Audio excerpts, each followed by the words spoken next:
Good evening, everyone, and thank you for coming out tonight. Tonight, we're going to have our Peel Regional Police and the OPP presenting to us on what's going on in our community and across the province of Ontario.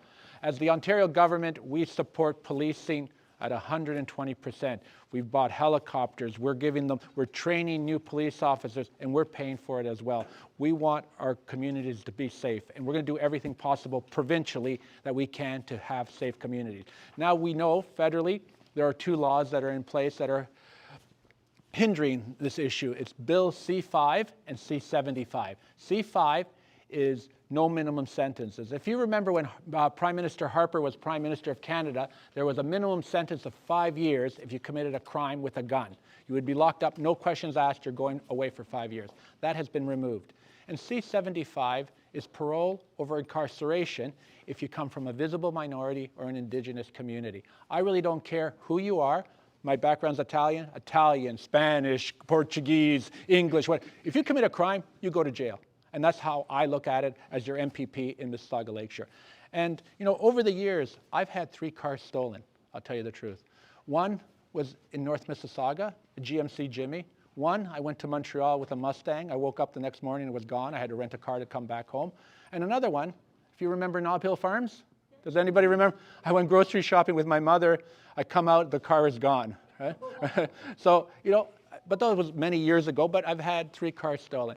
Even in my own community, or our community, we've had a lot of break-in entries, home invasions, and that's probably the worst thing to happen. Even my staff member, my new staff member, she was at home with her boyfriend, sleeping.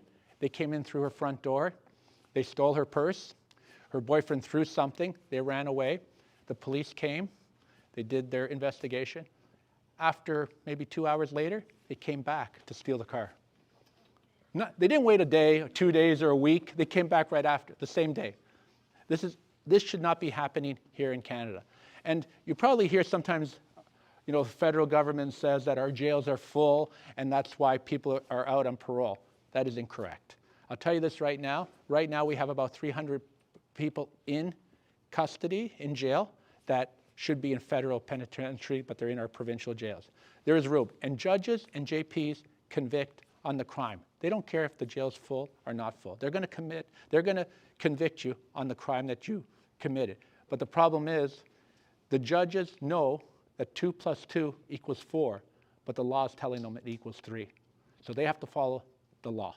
So if the laws don't change federally, this will continue to happen. And if you ask any police officer, off the record, they'll say that we need bail reform in Ontario and in Canada. So with that, I'm going to let Constable Cook speak on it. Thank you.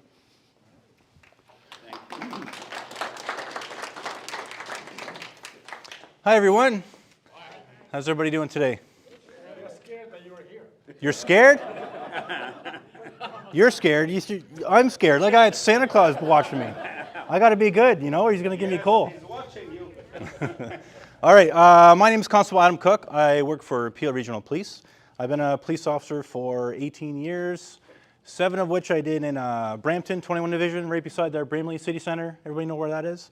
And then I went down to 11 Division, Mississauga, 3030 Erin Mills Parkway, that one right, Erin Mills and Dundas. It's always different whenever I come between the 2 cities, and I usually know what city I'm in based on how people wave to me. In Mississauga, generally everybody uses all their fingers.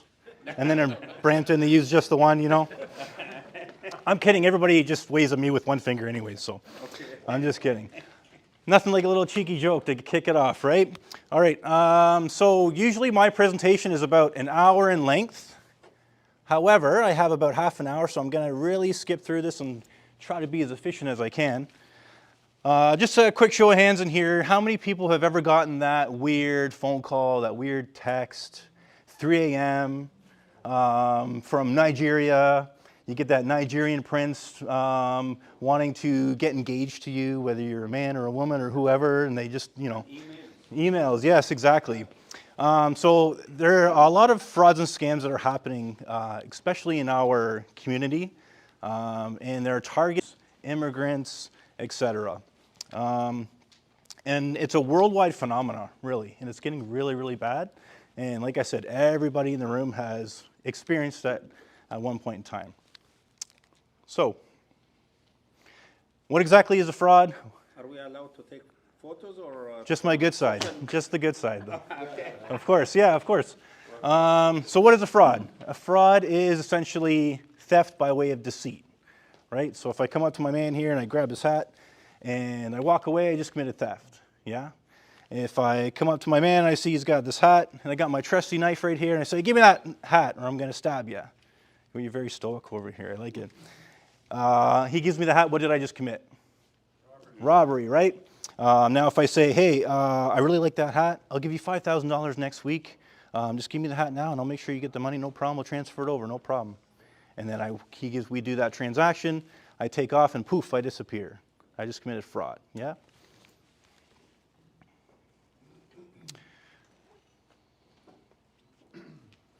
So essentially, we've all heard of identity theft. Back in previous decades, we've used a certain type of financial system, right? How many people in the room remember going to the bank and what did they give you in the bank? They gave you that little booklet. You have to write out all the withdrawals and the deposits, etc. Well, now everything's online, right? Who in the room uses Amazon? Great, right? Prime, right to your door the next day. Doesn't matter what it is. Did you know that you could buy a house online now? Yes. Did you know that? You have 2 realtors here. Oh goodness! Oh my goodness! You could also buy a used car online now. Ford just did a deal with Amazon where you could buy a used car and it'll come to your house right the next day. Right? Pretty wild. So interesting times that we live in now, right? So everything that we do in terms of commerce is a digital commerce. Everything's online. Everything's by way of computers. Who in the room does banking online? Through their phones, yeah? Super convenient. However, it does come with some pitfalls and some things that we need to look out for. Essentially, to be very, very kind of oversimplified, scammers need 3 things that will allow them to sort of, again, gain access to your bank accounts, your credit cards, or create a fake avatar of you online and pretend they're you and buy a whole bunch of things, right? They need your name, your date of birth, and your social insurance number, yeah? Exactly. So you may be wondering, well, how do these fraudsters, how do these scammers get that information? Any idea? Yes, we give it to them. And how do we give it to them? Social media? Social media. Facebook, right? Yeah. Some people have a open access social media account. And some people identify, this person's my daughter, this person's my father, this is where I live, this is my phone number. It's just all what we call open source. It's all easily accessible. So if you're thinking, oh my gosh, like, well, I wonder what my Facebook profile is like, or I wonder what my social media, my Instagram. So if you're thinking about your security of your social media, maybe go back into those settings, really look over those settings, lock them down so that it's not open, so that only people you know that you trust have access to that sort of thing, right? We've had criminals before. You know Canada Post? Canada Post, they go and deliver to the mailboxes. Now what do they have in communities? They have those general boxes, right? We've gone to calls literally where we've gone to those open mailboxes. Someone criminal has cracked open that door and there's mail littered all over the ground. And so some of the misconception is that they're there to get like paychecks or credit cards. They are there to get those sort of things, but they're also there to get that date of birth, that name, and that social insurance number so that they can commit fraud online as well. So it's a real big problem. The CRA letter. Yeah, we'll get into that. Yeah. We'll get into that for sure. So there's a lot of different methods that these scammers, these fraudsters get that information. Now, in the room, have you ever gone shopping And you've gone to Bed Bath & Beyond, bought a brand new Christmas candle. Fantastic, right? They're great. My wife loves them. And what do the cashiers ask for? Your phone number. Your data, so they get your name, they get your phone number, and they get your email, right? And a lot of times they'll say, oh, well, we'll take that email and we'll send you deals. We'll send you offers, right? Later on down the line. But are you aware of data brokers, or what data brokers are? So a few, right? So there is special companies that their whole job is to find out who you are and find out as much about you so that they could sell that data, sell that information to third parties, right? Now those Bed Bath & Beyond companies, they collect all your data. So they will send you those offers, send you those deals, but they'll also collect that data and sell it to data brokers. And those data brokers, sometimes there may be some shady employees that this information, this data gets leaked online to the dark web, right? So that's, sorry? Can you guys hear me okay? Do you want me to speak up? Do you want me to use a microphone or should I just freestyle it? Okay.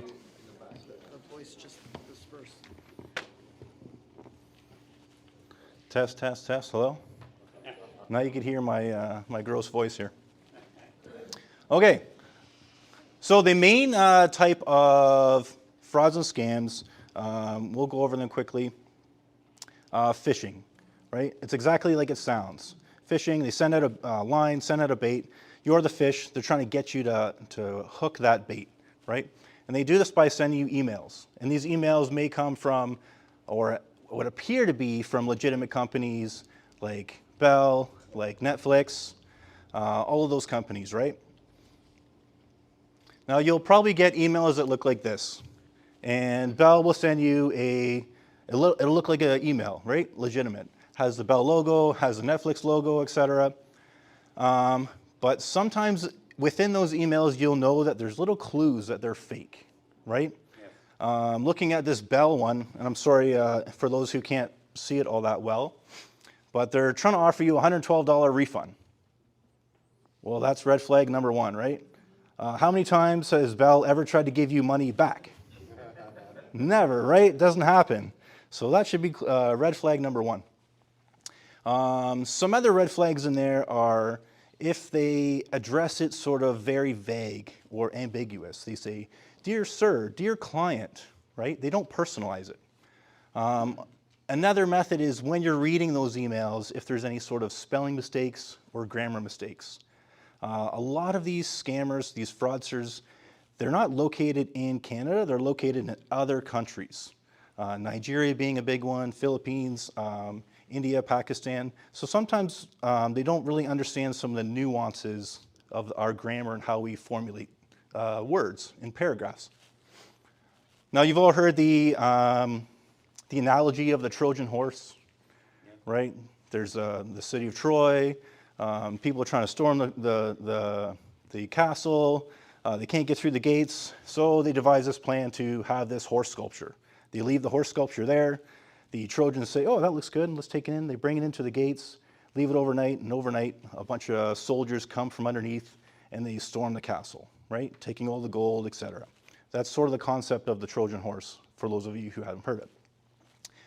So what these emails are little Trojan horses. What they're trying to do is encourage you to click those links, right? You see that little blue tab and the red tab? They're trying to get you to click those links. Once you click those links, it's okay if you click them, but what it does is takes you to an alternate page. Now on that alternate page, it'll ask you for your username and your password, and that's the Trojan horse. So you're willingly giving that information when you put your username and your password. Because what they're gonna do is go onto those pages and go onto Bell. They're gonna find out your name, date of birth, social insurance number, all your credit card information, and they're gonna use that against you, right? So again, it's okay to click those tabs, but if it takes you to a whole other page and you input that information, you're willfully giving that info away. It's important to look at the URL, so the websites where it's coming from. If it has a bunch of gobbledygook, a bunch of characters and letters, and it doesn't make a lot of sense, It doesn't say Bell/finance or Netflix/customer support. It's another sort of red flag, like, hey, this may not be legitimate, yeah? So yeah, so you want to look at the URL, read the emails, make sure that all kind of jives and makes sense. Now, it's not comfortable to tell members of the community that you must live your lives being skeptics. But when it comes to this sort of thing, when you receive these emails, you should always sort of think they're fake right off the hop. And then it's on you to verify that it's real, right? Another method is what we call vishing. It is by way of sending in a voicemail. You'll get an automatic voicemail. Sometimes your phone doesn't even ring. You just get that automatic voicemail. You click, you put your code in, you listen to it, and it'll say, oh, it's so-and-so from Bell. We're trying to give you this $112. Call this number, 1-800, yada, yada, yada, and get in contact with their client service representative. You call that number, and it's a fake person. And they're going to ask you your name, date of birth, social insurance number, and then they got you. Now, something else called smishing, not to be confused with smooching.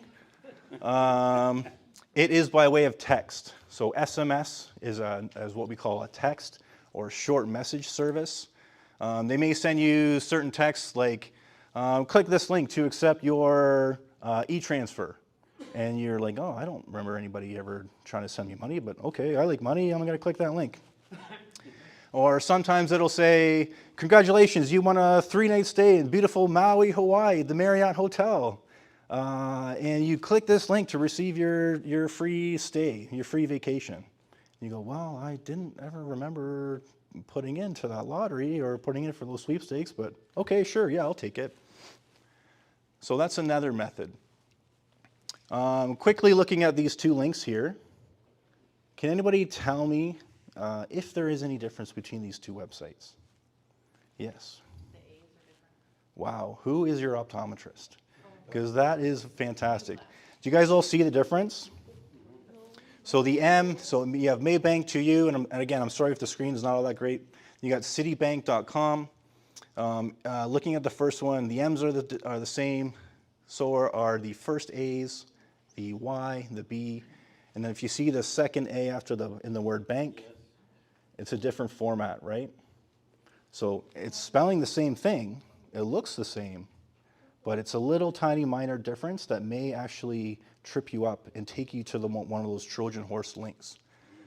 So now you're saying, well, how the heck do I protect myself from that? So again, every correspondence that you get from a business like this, always think that it's fake. Always think, hey, this is not real until I prove that it's real.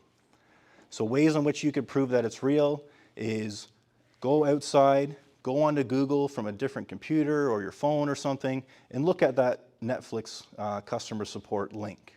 Does it match the one that they sent you in the email? Look at that same one, go onto Bell, and look at that URL. Is it the same that I got in my email? Or worst case scenario, just go into Bell and say, hey, I got this email, I want my $112 now, I'll take that. And they'll say, well, I have no idea what you're talking about, right? So we need to verify, verify, verify. Always think dirty, always think that this is a fake until you're able to prove that it is not fake, yeah?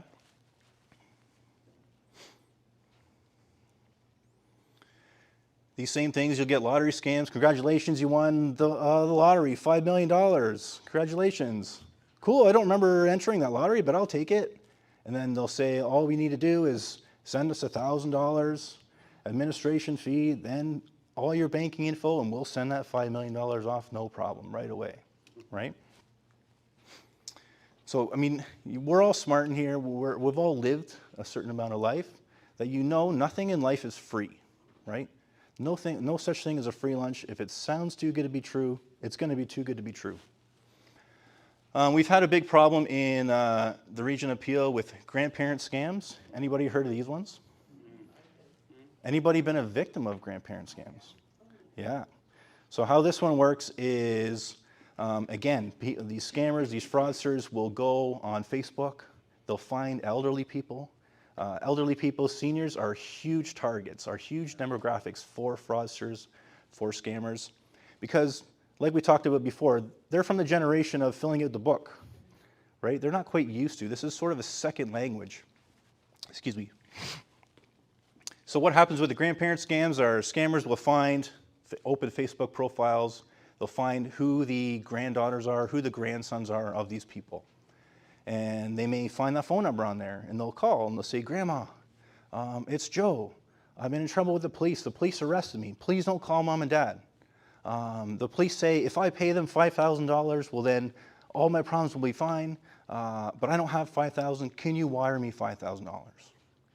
Or even worse, they'll say, the police don't want any money. They want Bitcoin, or they want iTunes gift cards, right? And me and my colleagues, we've been to those calls where we've seen those little old ladies at the cashiers with a big stack of those iTunes gift cards, and they're peeling off those back numbers, those serial numbers, and relaying those numbers to the fraudster on the other end of the phone, right? So how the grandparent scams go is they'll say, I need that money, send it over. That grandparent will send the money, hours will go by.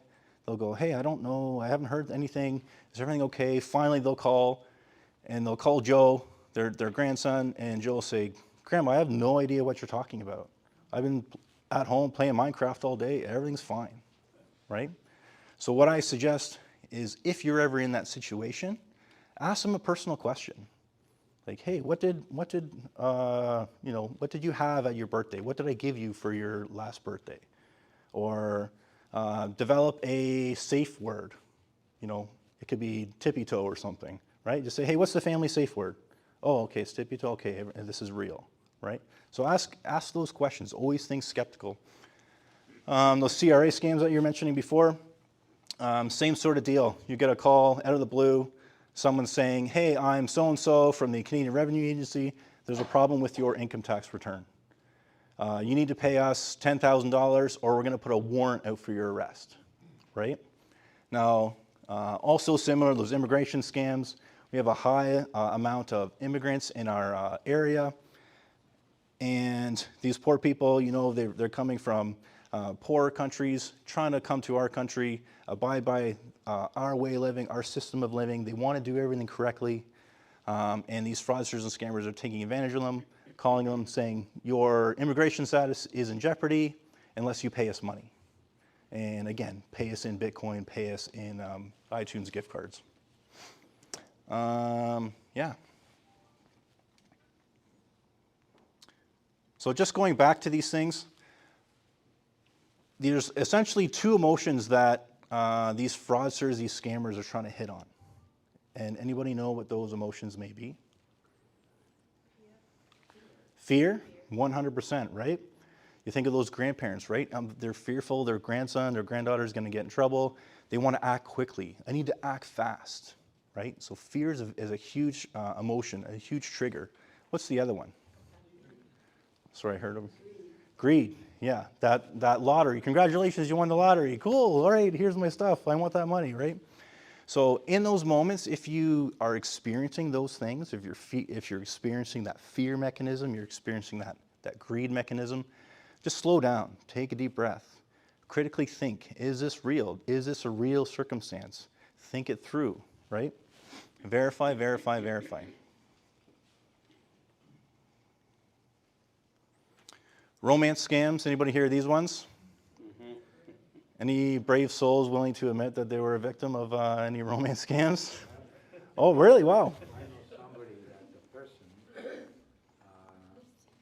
was in a situation very, very weak, and she got a phone call from somebody somewhere, very rich person. He had a private plane, but I need $3,000 to pay for my son at university. Yeah. Anyway, all started there and then never saw the end. It was a very sad situation of this person, and now it's sad to see she lost everything. Yeah, yeah. It's So a much because, but the point is here, what they do, because when somebody says they have a private plane and they need the cash, I have a But you got Ferrari, but you need the money for the gas, you know. Yeah, yeah, absolutely. Yeah, exactly like that. You know, people are vulnerable, right? People may have lost a spouse. People are now looking for love, right? And you could go out on the street and meet 5 people, and maybe one of them is okay. But you go online, you could meet 500 people, you know, over the course of a few hours. And the way it works is, you know, people will go on these sites, find our guy here, Alex, Robert, you know, good-looking guy, nice haircut, glasses. Oh, and he's a U.S. Army colonel. Fantastic. You know, who doesn't love a man in uniform, right? And, you know, certain messages are sent back and forth, and they develop that relationship up to the point where you're like, hey, I want to meet you, Alex. Now's the time. I can't take it anymore. Let's take that 3-night stay in Hawaii. I really can't wait to meet you.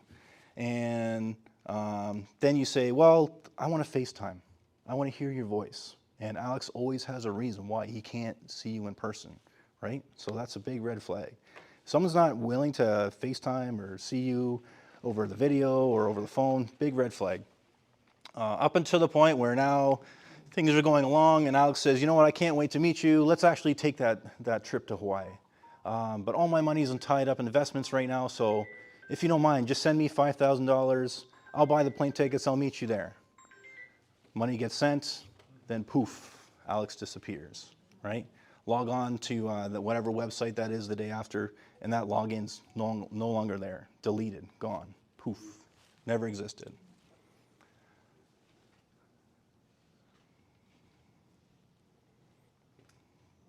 I'm going a little bit quick, guys, just to...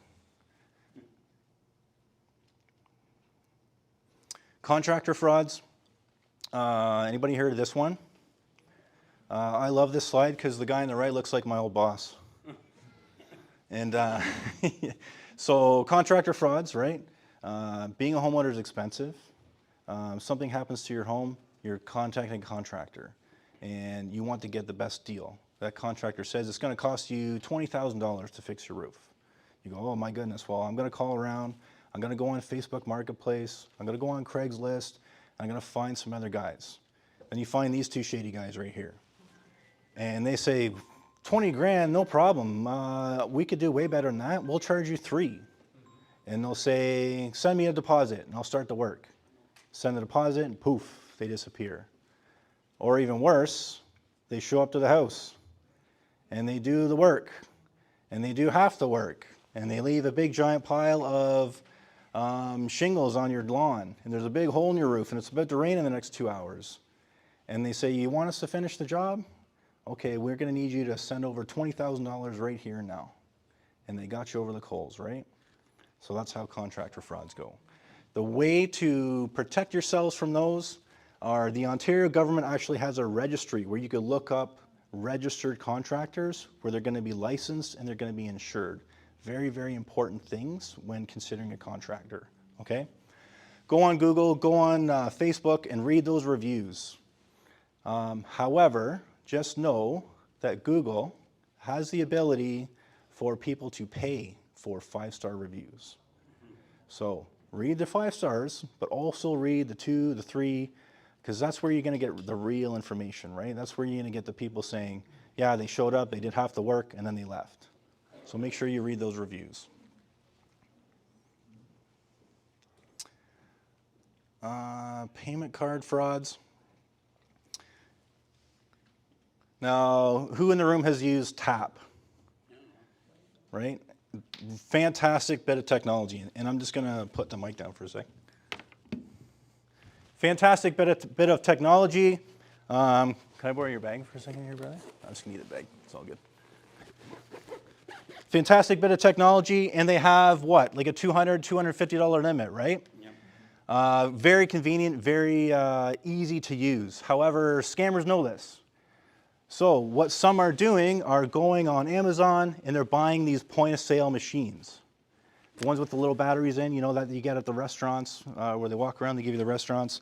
They're buying these things and they're putting it in their bags, entering a certain amount of money for a transaction, walking around the mall in a public place, hoping to get close to somebody where they could get a little ding, where you hear the transaction go through, they walk away, and they got your money through tap, right? It doesn't happen, it's not easy, but it is possible for that to happen, right? So ways in which, yeah. How do you protect yourself? I'm going to tell you right now. There you go.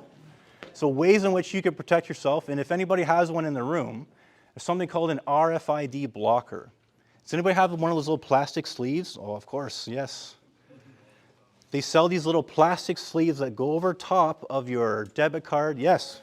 See these ones, everybody? So they go over top of your debit cards, your credit cards, and it blocks that gold chip. And it'll disrupt that electronic signal from these point of sale machines to the card, so it won't be able to go through. You could also buy dedicated RFID blocking wallets itself. Amazon, super cheap. Yes. Everybody see this one? Yeah, this is it has like 10 cards. Yeah. Very, very cheap. You can buy them on Amazon. You can buy them at the dollar store. They're very accessible, easy to find. Now, this is sort of an obvious one, but I'm just going to go through it again. With your card, everybody knows that you need to put in that 4-digit PIN number, right? So please, never ever let anybody know your PIN number unless you absolutely trust that person. Even if it's your spouse, don't give it up, right? So I'm going to show you, this is a authentic Peel Police tactical method in which you could guard your PIN number when you're at the ATM.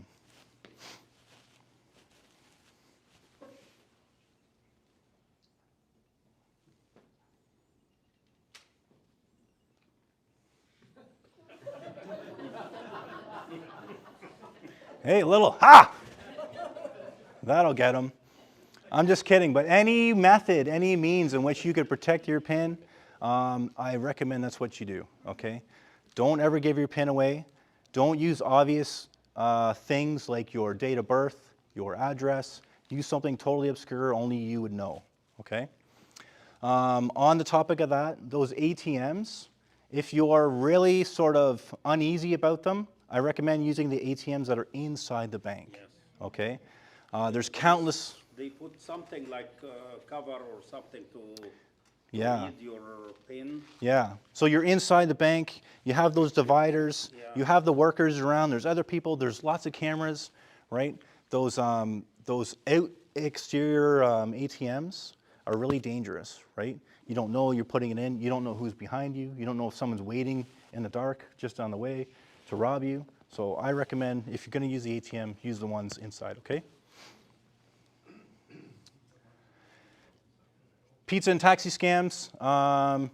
The way this one goes is someone runs up to you, says, "Sir, ma'am, I ordered this pizza, I ordered this taxi, I have $40 cash." They don't take cash, they only take card. "Could I give you the $40, you give me your card, and I'll just do the transaction?" Then they take the card, they walk away, and they just charge you $500.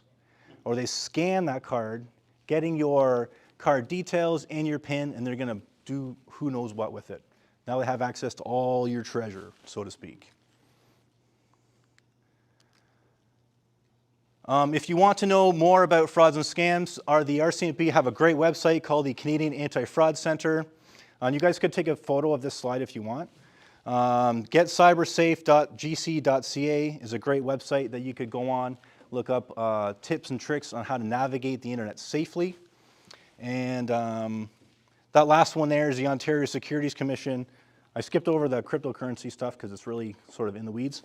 But if you're curious about investing in certain equities, assets, make sure that they are not authorized, but they are regulated by way of the SEC, the Ontario Securities Commission.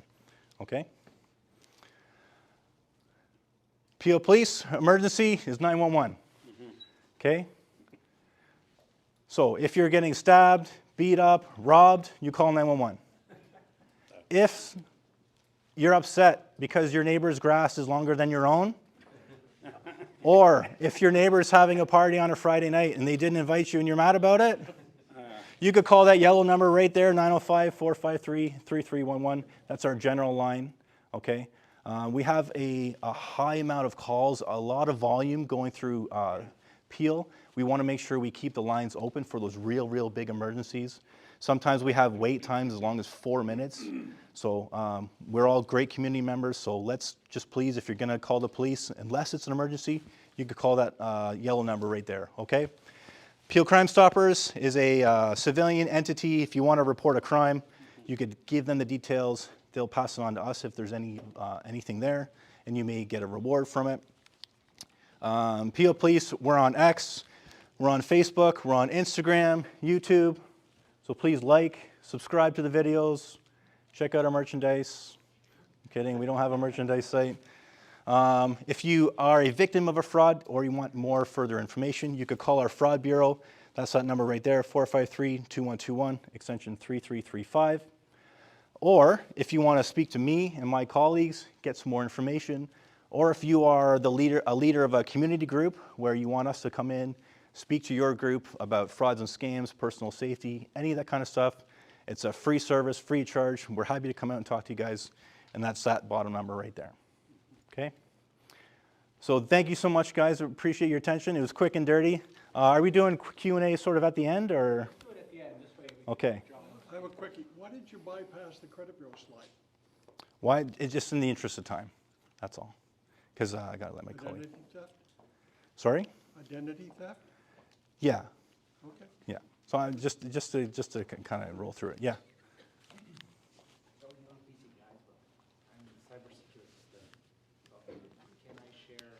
Of course, yes. We got an expert.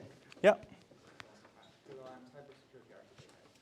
So the first thing, as much as annoying it is, set the MFA on everything you have. MFA is text message you get and you need to receive the number. And you Like need the 2FA, the two-factor authentication. Yeah.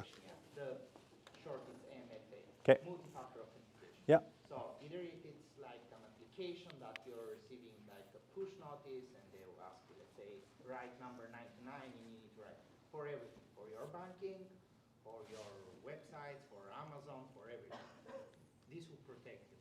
This will not protect you 100% because they have a way to scam even that from you, but it will save you because if you go and type your username and password, even with the username and password, they will not go to your bank, they will not go to places where you have your credit card saved, and they can order something for themselves. So always do this, even if it's annoying. The approach is to use their applications that you can have like many at the same, like Microsoft Authenticator, Google Authenticator, there are many. You can have like 50 inside, 50 different clients. If you don't want to do it, you can still use the text message, but it's not so secure like the other option. Second, it's for when you're receiving scam, most of the users are scammed through their phones. Because when you're on the computer, you keep your mouse, you see the link. On your phone, you need to know, you tap the link and hold it until it pop up a screen where you can clearly see the address. Because most of the users come through the phone. Because if you're on the computer, you have time, maybe you research. When you're on phone, you'll not see it. You can try with legit link. You just keep on the link or the button, and you see it will pop up with the full link length, and you can see if it's a scam address or not scam address. For spam messages, they're using AI now. So typos, they're not so common anymore. They're very good. They're really, really, really good. I'm not joking. And the problem now is there are enough public information for pictures, video of people's, and audio, like speaking, and they reproduce the video that look very realistic. They scam $40 million from a CEO in Hong Kong last month. This is high profile. Probably they will not touch you. Let's say you're not that high profile. But for high profile people that they know these people have millions, they can say, I'm your son if it's famous, or I'm your accountant, and if they have enough information like video and audio of that guy, they can create a call, and even on FaceTime and you see him. So the secret words for the family stuff, it's a good idea. Thank you. Thank you so much. A very quick question. Yeah. I'm in the golden age, sorry, the use of golden age. One question, that's it right now. And in the news all the time, we hear that too many people call emergency 911. At my age, I'm reluctant to do it anymore because I don't want to be charged for calling that number. What is the difference, briefly, between 911 emergency and non-emergency? Well, I'll Just tell you. generally speaking. If you're ever unsure, just please call 911, okay? If you have, like I mentioned, if you have a neighbor dispute, or if you have a civil issue, if... Sorry, I'm going to, sorry, I know that we're busy. Yep. We've been told not to do it unless it's an emergency. Uh-huh. And many that I know, friends, colleagues, they call 911. It's not an emergency for 911. Right. So anyway, I'll leave it to your discretion. The other one, non-emergency, I know what that means. When we call, my experience, please try to verify yourself. Sometimes it takes hours before we could go through. At my age, I give up. So we have so many contractors passing by. We know it's an emergency. We're gonna tell someone. But the times that those guys are gone and everything else. Anyway, somehow to help us. Otherwise, psychologically, we're not gonna call. Yeah, Even a non-emergency. yeah, it's like I said, if you're ever in a position where you're unsure, then just please call the 911 number, A okay? non-emergency takes too long, so we don't even do that. Okay, if your issue, if you think your issue is important enough, of course we want to get to you, but, It's a constructive comment, it's not a. okay, okay, yeah, fair enough, thank you. Okay, so I think we're going to get to my colleague, and then we'll get to some more Q&A after. Thanks, guys. Thank you, Constable Cook. Now we're going to have John Jameson from the I've got another one. Just take this. John Jameson from the OPP, and I'll tell you, John and I go back many, many years. We went to high school together, and we're friends. Oh, I know. We still talk to each other. What is going on? Uh-oh. There we go. Okay, bear with me for just a second here.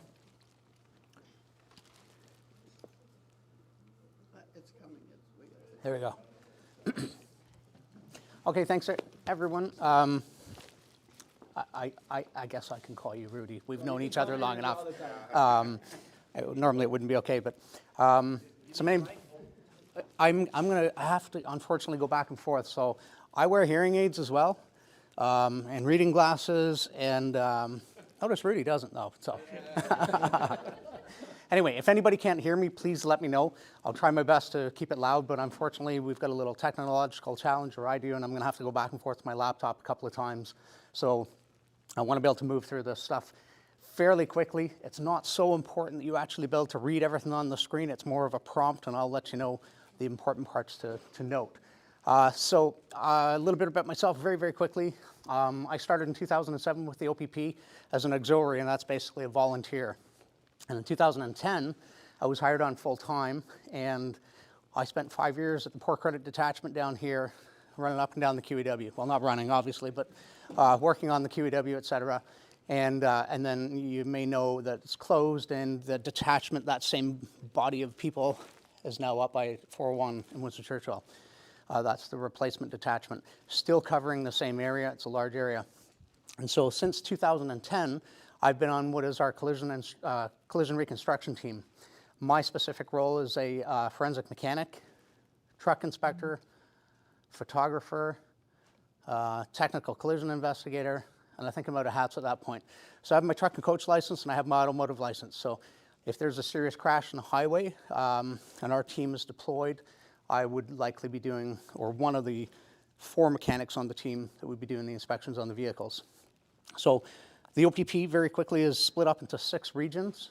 I had a gentleman that asked, maybe you, sir, why the OPP is here.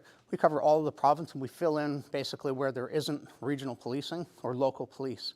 We also have provincial responsibilities, so the provincial highways out here is our responsibility, essentially. We also do the provincial parks in this area. The Highway Safety Division, the area that I work in, is a region. So there's the Highway Safety Division, which used to be called the Greater Toronto Region for obvious reasons, basically the Golden Horseshoe. There's East Region, West Region, Central Region, Northwest, and Northeast Region, covering the whole province. So Highway Safety Division, my phone could ring and I might have to go to the end of the 407 to the Highway 115 in Peterborough, all the way down to the Fort Erie border. So we cover a big, big area and do a lot of driving. So that keeps me pretty busy. And so this is when they say sometimes, and you may have had that or have that in your duties, other duties as, or job descriptions, other duties as assigned, here I am. So without further ado, that's enough about me. I'm here to talk to you about auto theft, and I would hazard a guess that there's no one in this room that hasn't been touched by auto theft, whether it be personally you've lost a car, Rudy mentioned right off the get-go, a neighbor, etc. We've all got stories. I can tell you, I keep my work truck at home, and my neighbor's truck, which I could have touched both trucks at the same time. They tried to steal his truck out of the driveway. I'll tell you more about that a little bit later. So there's seems to be no borders or boundaries for what's a safe space, if you will, for where cars will get stolen. One of the good authorities, or the great authorities, or certainly the group of people that know the most, is about auto theft, and the numbers associated, let's say, is the Equité Association. So very quickly, they're basically the group that represents all the big insurance companies. So they keep that data, and they're really proactive in trying to cut down on auto theft, educate people, build partnerships, and because it's a big, complex problem. So usually when there's a big, complex problem, there's an easy answer. Well, we just do this and it's fixed. And it's going to require lots of work, let's say. And so one of the things that can be done is the obvious thing, and Adam kind of touched on it, is you do your best to protect yourself, protect your car. It's a big investment. Whether or not you have it insured, and it doesn't matter, insurance will write a new check. I'm going to show you in a second. We all pay for it. There's nobody in here. Even if you don't have a single thing insured, even if you don't pay any insurance, you go to the store to buy food. It's brought there by trucks. They have to pay for insurance. And the cost of insurance going up does get passed down to us all in one way or the other. So this, very quickly, is the Equité annual report. And I'm not going to read it all. You can do that at your leisure. You can go to Equité and their website, and it's an amazing amount of information on there. Great organization, but I'm going to just quickly go through here to a couple of points to read out kind of some of the examples that are in here that I think are quite important. Now, as a side note, anytime I read a report or something like that and I see a nice picture, or if you see pictures of puppies on the other side, that means the stuff on the other side is kind of a little bit harsh, I think. So it is, maybe it's one more page. There we go. So I'm just reading what's down here. And like I say, you can go to the Equité. This is the 2024 annual report, which was put out around June of this year. And so it obviously takes a little while to roll it up, but I'm going to put my reading glasses on and read it from here because that seems easier. Auto theft continues to harm our communities and threaten public safety. Auto theft and insurance crime are also known to finance other criminal activities such as drug trafficking and organized crime. Equité collaborates with members and law enforcement to investigate vehicle fraud and theft, including identifying, recovering, and repatriating stolen vehicles. Addressing this issue is crucial for safeguarding Canadians and stemming the flow of funds into organized crime. So I'm going to say it a couple of times probably. People say, oh, it's just a stolen car. And you know, there's pursuit policies, etc. It's just a stolen car. It's just a thing. That is true. And no life is worth trading a car. That would be insane to say that. But it is not just a stolen car. When you hear that there's been a shooting, there's been a robbery, there's been a carjacking, many times it's just a stolen car that is then used to commit those other crimes, which are not just a little robbery or just a little carjacking, right? Not to make light of it at all, but so the idea that it's just a stolen car, it's not just a stolen car, and if anybody's had the unpleasant feeling of having something stolen from you, whatever it is, it's an invasion of privacy. It could be something as simple as your favorite pair of sunglasses are also gone with the car, and you really feel wronged by it. So At the end of the day, the cost of all of this is enormous, and like I said, we pay for it, whether you have vehicle theft insurance or not. It trickles down to everybody. So I'm just going to read one more thing from here, and then we'll move on. We want to go to page 24. Bear with me, please. So right here. Okay, so right here, if you're going to the report, that's what I'm going to read out there. So this is the 2024 report, so they're really talking about what's happened in 2023. And it says here, this is, I'm quoting, this was featured in the Toronto Star, and this is on Equité's site, quoting this. Carjackings have more than doubled in Toronto so far this year, police chief.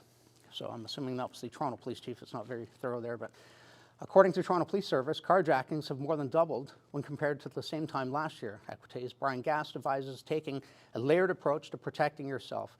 The car itself needs to be harder to steal in the first place. It's just too easy.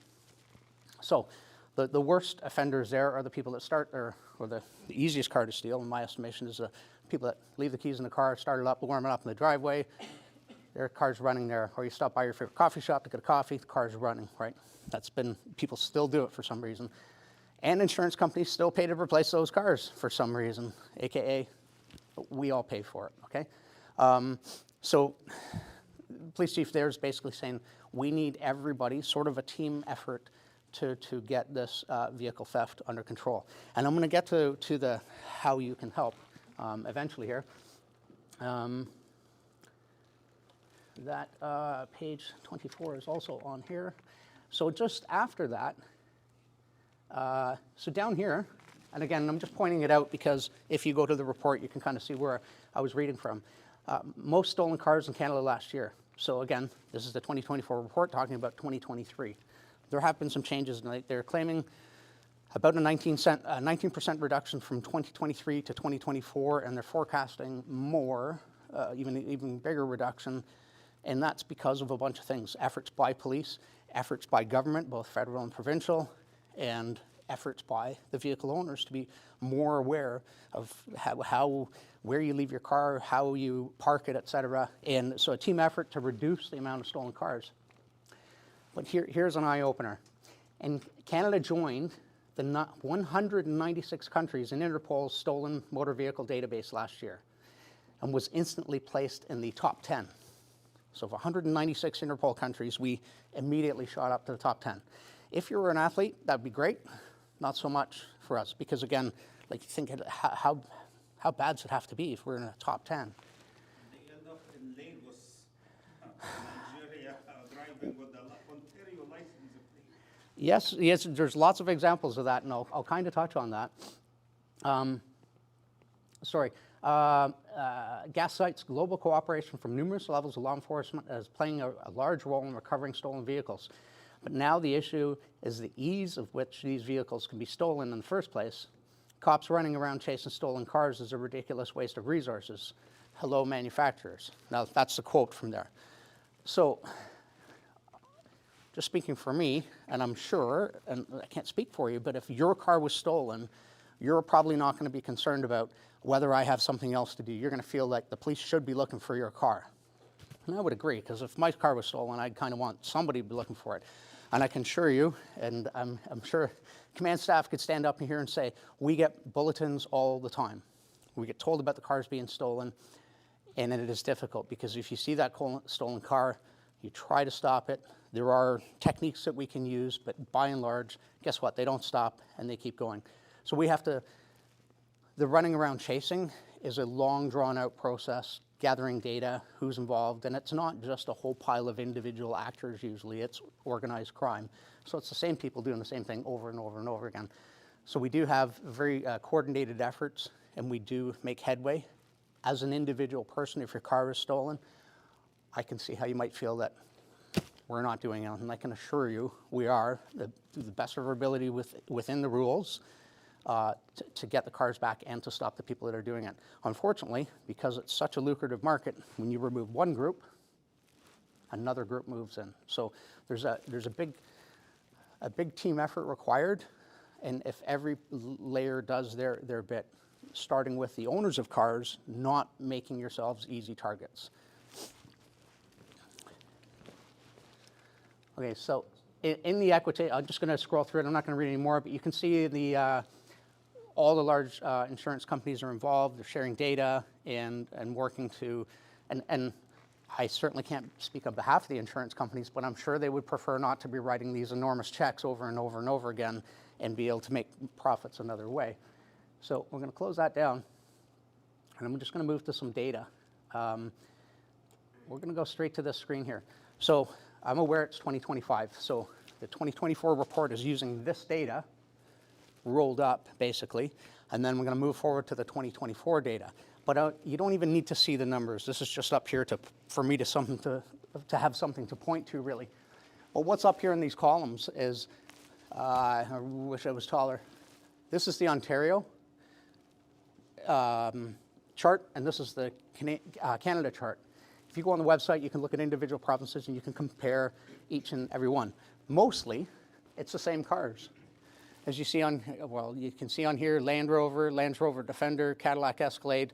Over here, it's Land Rover, Lexus, then Cadillac Escalade. So in some cases, you get slight swaps between the provinces for just small anomalies, basically. But what is consistent when you look through it is, for example, that top column number there is number of vehicles insured in Canada. So 2022 Land Rover Range Rovers. You see there's 34,000 insured in Canada. That's a lot. I didn't know there was that many. But of the vehicles that are stolen, 4.43% are stolen in Canada of the number of vehicles that are stolen. If you look at Ontario, there's 20,000. So that 20,000 is included in here. So it says that most of the Range Rovers are in Ontario, right? That's where the money or the fans of Range Rovers are. But also, if you look at the theft frequency rate, 6.84. So somebody mentioned something about going in containers and seeing them. Why, is there anybody that might do some simple math and figure why? And I can tell you, and I've gone through the charts here, and consistently you're looking at about 2 or 3% more for each type of vehicle. If you look at the average in Canada, but then you look at the average in Ontario, and it's usually around 2 or 3% higher for the same vehicle. Why might that be? You think? We are 30 million people here. They live in Ontario, so definitely the amount of cars that we have in Ontario is higher than in any other province. Good thinking, but that's a direct percentage. So, like, if all things considered, it should be the same percentage, right? But where are we in proximity to a certain port? Montreal. Right. So I'm not giving away trade secrets here. That certainly there's been a big effort in Montreal. But if you're going to steal a car and you need to get it to Montreal, really close to 401, late at night, 3 hours down the road, right? So our officers in the 401 out through East Region are always very busy with that kind of stuff. And so here we live here in Ontario. It is what it is. But you know that you live in a place where you can go on the board and you can see they like their Lexuses, they like their Range Rovers. Now, something interesting has changed because for 2024, guess what? Oh, I went too far. Where did it go? 2024. Okay, so now there's some changes, and I'll just point out what's up here. It's kind of, there are some of the same players, the Range Rovers, the Highlanders, but the RAV4 is the #1 stolen in Canada, but it's number 9 over here. Now, really, the difference is not that big. I mean, if it's on the top 10 list, it's bad. But you have pickup trucks now, you have CRVs, Honda CRVs, and you have Toyota RAV4s. And now, interestingly enough, a couple of years ago, we had a rash of Caterpillar 420 excavators being stolen. And those are kind of like the wheeled loaders, and they have a bucket on the front and a bucket on the back. Very common construction vehicle, but they're very expensive. Very conveniently, you can load 2 of them in a sea container, maximize your load. So for a while, there was lots of them getting stolen. That was what was paying the criminals. And very, very lucrative, I guess. Well, probably, I would hazard a guess that none of you have had the great pleasure of driving a car into a sea container. If you can imagine, if you've got a narrow garage, there's not a lot of room. So it's difficult to load the bigger vehicles. A little bit more room for the CRV and the RAV4. You also are selling and stealing vehicles that have a market around the world. You have to be able to sell them, but you have to be able to get parts to fix them. So if you have a vehicle that is produced, mass-produced, that can end up being something that ends up being much more value as opposed to a very noticeable Range Rover. I watched a video a couple of weeks ago about the OPP when they stopped a big truck, a container, and then they found the F-150 Ford Yeah. was stolen over there and going Yeah. towards Quebec. Yeah. I will come back to that in a way. I'm going to keep going here, and if I'm at the point where if I don't follow what I thought I was going to do, I'll be lost and I'll be telling you campfire stories. So, okay, which vehicle is in 11th place? I just would say at the end, don't make it yours, right? Because that list up there, when there was like 1 through 10, it's not like those are the only problems. If you don't own one of those cars, you're home free, because you don't want to be 11th, 12th, 13th, because those are still just huge numbers of each of those cars in those positions stolen. So please don't look at that and go, I can't buy a Toyota RAV4. Because if you look at the big picture, if you not parking in bad places all the time and you park your car in the garage, Toyota RAV4 is a perfectly fine vehicle to buy. It's no need to be concerned exactly. Don't look at that top 10 list and go, I'm not buying any of those. So things to make sure that your car isn't, or to help make sure your car isn't the 11th. It seems silly to say, but always lock your doors. You know, sometimes theft is an opportunistic thing. There's lots of vehicles that are entered in the evening, people going up driveways and just trying door handles. Now, if they open the door handle and they take some stuff out of there, they are stealing. They didn't break into your car. They just opened the door and came in. It doesn't make it any less invasive or bad that you've lost some stuff. And I have been a victim of that. Just forgot, and the GPS got stolen out of the car a couple of years ago. So, but of course that resulted in having to buy a new car because you can't buy. No, I'm just kidding.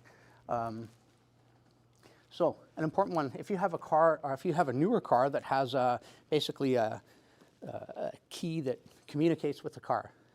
Don't leave your spare key in the car. I'm going to say don't leave your spare keys in the car anytime. The old above the visor, under the floor mat, don't do that.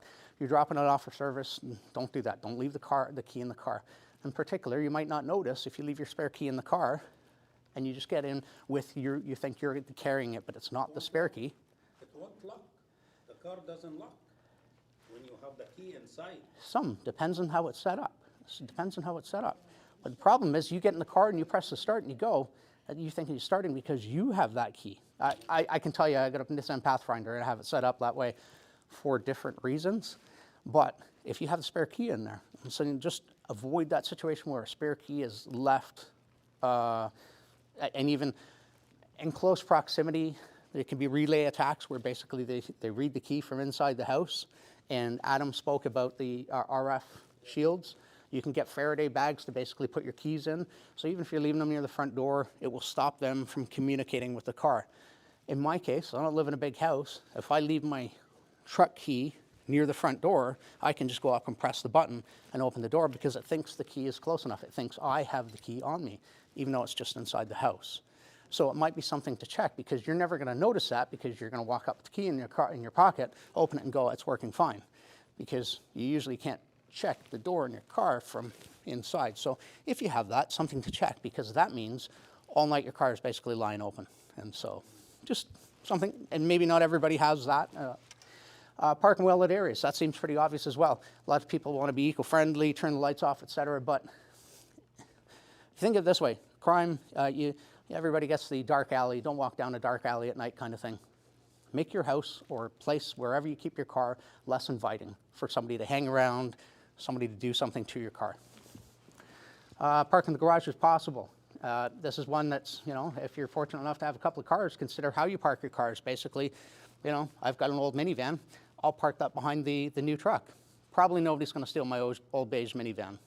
So it's safer. Oh, sorry. Okay, so two things. It depends on your level of knowledge, etc., how familiar you are with your car. But the thieves are counting, and most of these guys, and I say guys because most of the time it's guys, are coming up and they've kind of practiced on how to steal this specific car. That's why you see big numbers. So I tell them, hey, this is an easy way to do this. You just do this, get this thing, do this. Now you know how to do it. And then you tell 2 friends. Next thing you know, we're all out and we're all stealing RAV4s. I'm just kidding. We're not going to. But that's how a certain vehicle becomes popular in connection to there's a demand for it. So they learn how to do it and they supply that demand. So what was I going to say there to that? Depends on how familiar you are with your car. So as a mechanic, I would be offended if somebody stole my car because I think I have it set up so that nobody's going to steal it. But there are things to do. You can remove fuses. So if you know you remove 1 fuse for the fuel pump, and that might be enough that somebody comes, if you've got to park it at the GO train all day or somewhere where you're not crazy about leaving it, you could remove a fuse for the fuel pump or any one of a number of electronic pieces that would impact the vehicle's ability to operate. You could also, if you're fortunate enough to have power seats, move your power seat all the way up and all the way forward and remove the power seat fuse. By the time the bad guy figures that out, but they also have a visual, and if you've ever put your power seat up all the way forward, most people are not getting in there. So, and it's one of those delay things. Now the bad guy might not notice that because, to my point, my neighbor's truck got broken into. They were trying to steal it, and it was that far away from my police vehicle, which in most cases would be a little bit of a deterrent, you would think, but not for these guys. So you got to do whatever you can, really. Well, not whatever you can, but within your means. And I'd consider Faraday bags for your transponder keys. Now, check your horn occasionally. That seems like an odd thing to say. Check your horn occasionally. We're talking about my neighbor who got broken into. I woke up and heard the horn honking. I look out and I see a guy running across my lawn. I go out, neighbor's horns honking, back window smashed in a very nice SUV. Talk to him. So his truck's only 6 months old.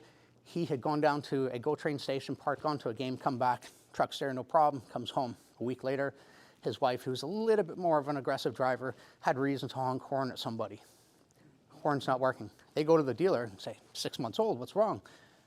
Somebody had gotten under there and cut the horn in preparation for stealing it. Okay, so when you see seemingly people just hanging around and they didn't do anything, they're not doing anything, quite often there'll be 3 or 4 people, and you're the guy with the iTags or whatever tracker they're using. You're the guy with the side cutters.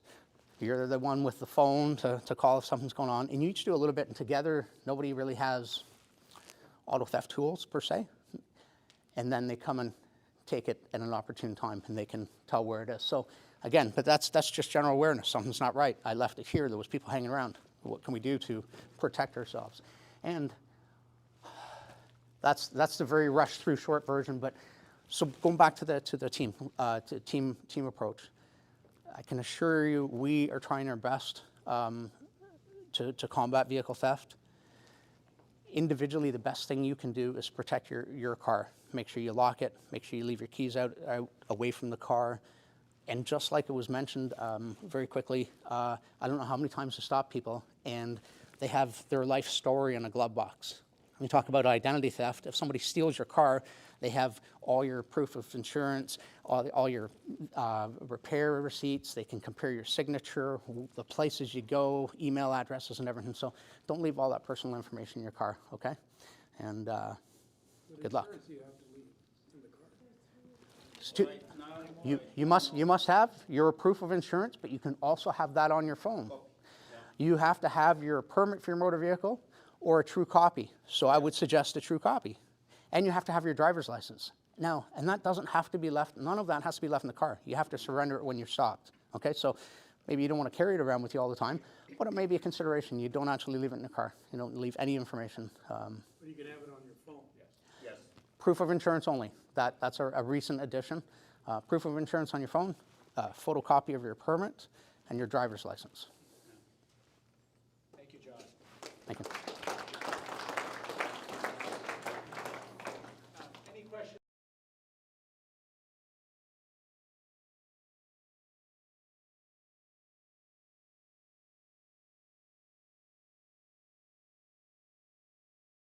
All the way around, and I have like a credit card. So if I go somewhere and my car is stolen, I call this number. Yeah. I'm just wondering, is that very effective? The option was either that, or you get one of those club things that you put on the steering wheel. And I'm Yeah. just wondering, are they good deterrents, or? Yeah, visual deterrent, and then an insurance company may, depending on your insurance company, may give you a rebate because you have added extra security features. I don't have any particular experience with that one, but I can tell you recently of a truck that had an Equite investigator come out to verify my findings in the stickers. You know, sometimes it's a little engraving, sometimes it's stickers, and even though they hadn't subscribed to that, we were able to call and confirm that this was the original vehicle that was associated with those stickers. So it's a bit of a deterrent for parts theft. I don't know about the success in recovering it. Lots of people put individual trackers on it. There's also, it could be another whole discussion, that you can get apps to actually check and see if there's any trackers reporting, so you can check and see if somebody else has put something on yours. Go ahead. Well, we have both police forces here. You could ask one to Yeah, PO, that's one to good. OPP, right? This is, all right. A microphone. First of all, I want to tell everybody that I'm a strong supporter of police. I helped We all are in this room. I helped develop the witness protection program for Ontario at the Ontario Police College 25 years ago. I lectured down there for 10, 15 years on criminal intelligence, and a big supporter of police. I even brought my police sweatshirt with me tonight. But I want to talk about one thing specifically, and that is the police budget for the people that may or may not be aware. We're all taxpayers or renters, and we're all impacted by this. Last year, the police budget, or over the last 6 years, the police budget has gone up 82%. This year, with what they're at, and this is nothing against these people over here. I want you to understand that, okay? This year, they're asking for another 10%, which means since 2022, the police budget would have gone from $485 million to $873 million, and we have to pay for that. It's almost doubled, and that type of increase is totally unsustainable. In Toronto, the police budget has gone up since 2019, 15.5%, and inflation in the same period of time has been 16%. In the police budget that they have, the vast majority of crime is in the Brampton area, as we know, but the vast majority of the money paid towards the police budget comes from Mississauga because our property values are higher down here. Now, the Police Services Board in Ottawa and the Police Services Board in Toronto are voluntarily providing their budget for audit in public. The Peel Board have said, no, we are not going to do that. And the problem with the police budget is it's not a line-by-line item. It's a number, and you can't necessarily see it. Some of the things that concern us about the budget is the Peel Police pay for individuals to travel up to Indigenous communities to provide police training on our dime. The executive director of the Police Services Board has seen its salary increases in excess of 10% a year for over the last 6 years, and in fact, he had a 16.5% increase in 2023. So when you see those kinds of things without any exposure to the budget, you have to ask yourself a question, what is going on here? And the fact is that because the board will not allow an audit, maybe there's something to hide. At a meeting last week with the mayor, Mayor Parrish. So may we ask you a question? Yes. Is it something related to what we have right now? So, yeah, I'm going to get to Rudy in just a second. Yes. So last year, just let me finish, please. Last year, Mayor Parrish asked to have an audit of the budget, and it was declined. So I'm going to ask. Okay, ask you the question. Provide us with state information, and if you prefer to go alone on that issue, by all means, I'm sure you can contact. Here's the question. No, I'm not asking one, I'm telling you. I don't know about everybody in the room, but we would like you to sit down now, and we appreciate So, the statistics. let me ask my question, please. Time and energy of the police officers. I would like to, That's what I came for, would everybody agree? okay, Okay, please. Then- Thank you, and please. thank you for your comments. No, I didn't come I'm asking, let me ask the question. I'm sure, but then we want to move on. Continue. I would like to ask Rudy. Was for Q&A, so. Okay, so here's the question. That's my preamble, and I'm a big supporter of the police. But I would like to ask Rudy to do something that would encourage the Peel Police Board to put their budget up for audit by the provincial government. Because the fact, I'm a taxpayer for 53 years, I'm on a fixed income. This increase cannot continue, is unsustainable, and I would like to have you do something about that. Well, you know what? I support the Peel Regional Police and the OPP, and our Chief Nish, is one of probably the best chiefs that we've ever had in Peel. And I always said that I will do anything to support the police at any cost, because our safety in the community is the most important thing. And even our Premier has done everything to support the police. Even the last project we had, Project Winner, was it called Winner? Yeah, that we were able to get $1 million of drugs, guns, and vehicles that were stolen off we stopped that crime occurring in our communities. So whatever the police needs, we will support them all the time. Even if the taxpayers can't afford it. Well, at the end of the day, if the population of Mississauga continues growing, the police budget will continue to grow, because if you think about it, when my parents immigrated to Port Credit in 1952, how many people lived in Mississauga, right? Compared to how many people live in Mississauga today. So the budget will continue to go up like everything else, unfortunately. So we're going to have to continue supporting the police. And like I said, 120%, our party will always support the police over anything else. So, question, yes, to John, actually, thank you, Rudy. Thank you, everybody, definitely, for organizing this great information session. I would like to add something here. I noticed 2 weeks ago, I was shopping at Costco, and then they have a booth inside for a company. They ask people, we can cut you a third key if you need a key, or if you need a second key of you. So they take the information. Thank God I have a German car, so they don't cut it, but they are targeting the North American domestic and also the Japanese. So, but the way I observe it, they go and then they enter the information to the computer, and then they cut the key right on. Okay, so where are this information is going to be? That's something we would love, definitely, someone to get involved with, and then, just guys, how do you allow something like that? Does anybody have any? I've seen that even at Costco in Florida too. They cut the keys as well. Do you have any answers on that? Not particularly, but this is the first time I've ever heard of that.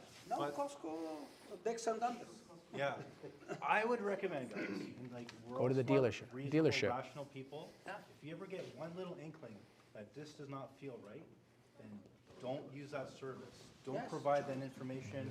Go to BMW, go to that original dealership, and go to the actual source. I don't know that particular service you're talking about, but that's interesting. Yeah. Yeah, just I noticed, and they run it in September. It was outside the location, and then I went last week. Okay. And then I found Him first, that booth her, and then you. inside Costco itself, and then they keep asking people by the entrance right away, what kind of car do you have? Yeah. Okay, would you like to have a second set of your key or something inside Costco? Yeah. So I'm gonna look at that. That's actually really interesting. But I have Audi, so they said no, we don't deal with German. But again, just better to be safe than sorry. If you don't trust it and you don't go through with that service, go to the source, go to BMW. Could I add just something quickly? Do you actually need another key? And if you actually need another key, go to the dealer. Yes. Somebody has to have that information, but Adam touched on it. The less people have your information, and say maybe it's perfectly legitimate, but that's more information about you and your car and your vehicle that is out there you can't get back. So I thought earlier, it's like I have friends that are like, oh, I have nothing to hide. You do, because you don't leave your jewelry lying at the front door, and you don't leave whatever spare money you have lying at the front door. You protect it. And so you should do the same thing with your personal data. With regard to car theft, there was a period of time where etching what's car glass with serial numbers was supposed to be a preventative measure, simply because of the cost to replace the glass if it was stolen.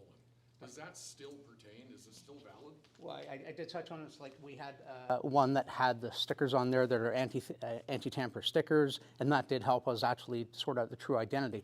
Now, it discourages the value in parts, but unfortunately, most of these cars are going whole, and as somebody pointed out later on, and we've probably all seen the report where there's Ontario license plates on cars in various African countries, and so I don't imagine in that case the etching would actually matter. Yes, I just wanted to mention, I'm actually the founder of the Condo Owners Association of Ontario. We do have a Mississauga division, and we have Toronto. We have 1.4 million condo owners in Ontario. And, you know, sometimes there's theft in underground because, of course, people follow people coming into the underground, and then they go from there and doing that. So even in the underground and condominium, make sure that you do lock your doors without a doubt. I was going to ask, do the bars make any difference at all? People do put those bars inside their cars? The club. The club? Yeah. Is there any advantage to that? Well, if you're stealing a car and you're not set up to deal with the club or any other device, then it's helpful. They may choose another vehicle instead. So it's not a guarantee your car's not going to get stolen, but it's one other obstacle. And one other comment is I'm actually a realtor by trade over 40 years. I will tell you that, you know, I have never in all these years have I ever had anybody complain about taxes relating to the cost of having a police service, ever. Thank you. We have an awful lot of things we can complain about. That is definitely not one. So you've done a wonderful job. We all appreciate it. Thank you very much. Did anybody I complain? have a car theft question. I unfortunately had my car stolen in the spring of last year, and I had an iPod in it, so I was able to track the car. Within a few minutes, they had gone east on the Gardner and had gone to Sherway and started to rip stuff out of the car. The Peel Police did come to the home, and we were watching them on my phone. But they couldn't chase them into the GTA because it's not Peel jurisdiction, which I understand. And they informed me that the opposite often happens. So these guys are obviously very well organized, but I'm just wondering, given the magnitude of the problem, isn't there a better way for the police services to coordinate and to try to stop this kind of activity? I have my answer, but probably It might not have necessarily been the fact that we couldn't have crossed jurisdictions. It's more that we have a no pursuit policy. So if it is just a strict property crime offense, which is still awful to be a victim of, but if it is property crime, we don't typically have the grounds to pursue that car. So then it ended up, I went myself. I'm not sure as a taxpayer, as a woman, it's a great idea that, and I'm an immigrant to this country, doesn't feel right that I have to leave my home with my teenager at home, take a small car, go to northern Etobicoke, then call the landline of the Toronto police, wait half an hour to take my car home. If this is serious, I'm sorry, something is wrong. Because I'm not the police, and it's not my job to do that. Yeah, I mean, just in that regard, I don't want to, I'm just looking more generally. Yeah. I mean, I appreciate your position, because it's an isolated property crime, I get that, okay? But, as you can see, seems to be tens of thousands of isolated property crimes happening at the same time. And living in Port Credit, we're more vulnerable here. If they could just cross into the GTA within 5 minutes, and our Peel Police won't go there. So I've got a problem with that. And I think I'm not the only one, because I've talked to a lot of neighbors. I also hear, by the way, in fairness, it happens the other way as well. Cars are stolen in Etobicoke and they come into Mississauga, and then the Toronto police don't come through. So I think the bad guys are exploiting that to their advantage, right? And I'd like to see that closed a little bit. I'm only throwing it out there because I don't have a solution, but I'm hoping between the two police forces, or perhaps someone at the provincial level, they can deal with this, because it's a very large problem. That's why we need more money and more personnel. Sorry, in to police. answer this gentleman's question here, I agree, and if the call is more urgent, or is quicker, and there's steps, there's interops between our radios that isn't normally set up, can be done for serious urgent calls. So there is that, and there is communication back and forth between the police forces all the time. But I can tell you, I'm here tonight not as the auto theft expert, because the auto theft groups are actually out right now. This is the time of night they're working, and they are out there working hard. I don't think anybody's from the auto squad here tonight, right? So we're doing our best to relay the information, the honest information. I'm trying very nicely to say, without giving anything away, it's that they are working very hard. And I can deliver the message. They can be out there doing the work. They're the experts doing the work, and they are out there. And a single car, the information from it is fed up to find out who is organizing this and taking out large-scale shipments. Is that information spread across various police forces? Or does it just stay in one police Nope, force? because as far as I know, sir, if you could correct me if I'm wrong, most of the provincial auto squads, or the auto squad, is made up of seconded officers from various police forces. So if Peel will probably have multiple officers on it, because they're a greater force, we'll have multiple officers on it. And so that they're drawn in from various police forces, and just like other various investigative units would have, to bring in expertise to do a better job, as opposed to just going, okay, you're gonna do it, and away you go, and they have to start at ground zero. This is a very serious problem, and they have the best of the best working on it. 1 second. Carson? I don't want to be on video, thanks. No, he doesn't want to be on video. I'm here as a citizen and a former constituent and a longtime supporter, but I'm also one of the most senior prosecutors in this region, in the Peel region. And I can tell you, last year, the Attorney General of Ontario created a specialized prosecution team that works closely in conjunction with auto theft officers all over the province.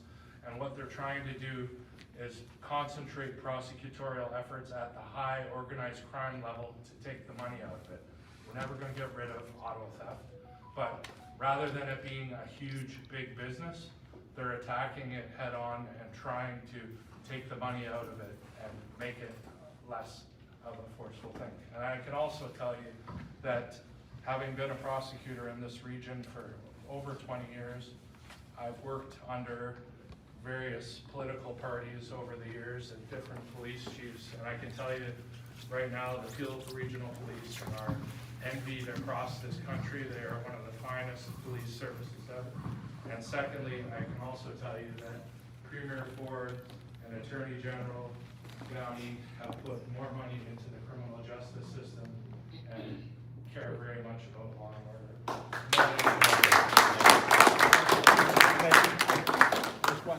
Hello, can I ask you something? How many of these guys that are stealing that have 5 stalled cars that are after release? How many? Have multiple convictions for stealing cars. Most of the people you hear about in the news, you're right, are the people who many of them are substance abusers, they're low-level people, they get released on bail and I know Premier Ford's talked a lot about that in the news. Unfortunately, bail is a federal thing, so we're trying. That's all. It falls under the federal government, right? Bail reform. It's So their- please lobby your federal MP in your community. But what does fall under provincial jurisdiction is, hiring prosecutors, judges, justice of the peace, and this provincial government has been very active in trying to put people in places where they can make a difference and support law and order. Thank you.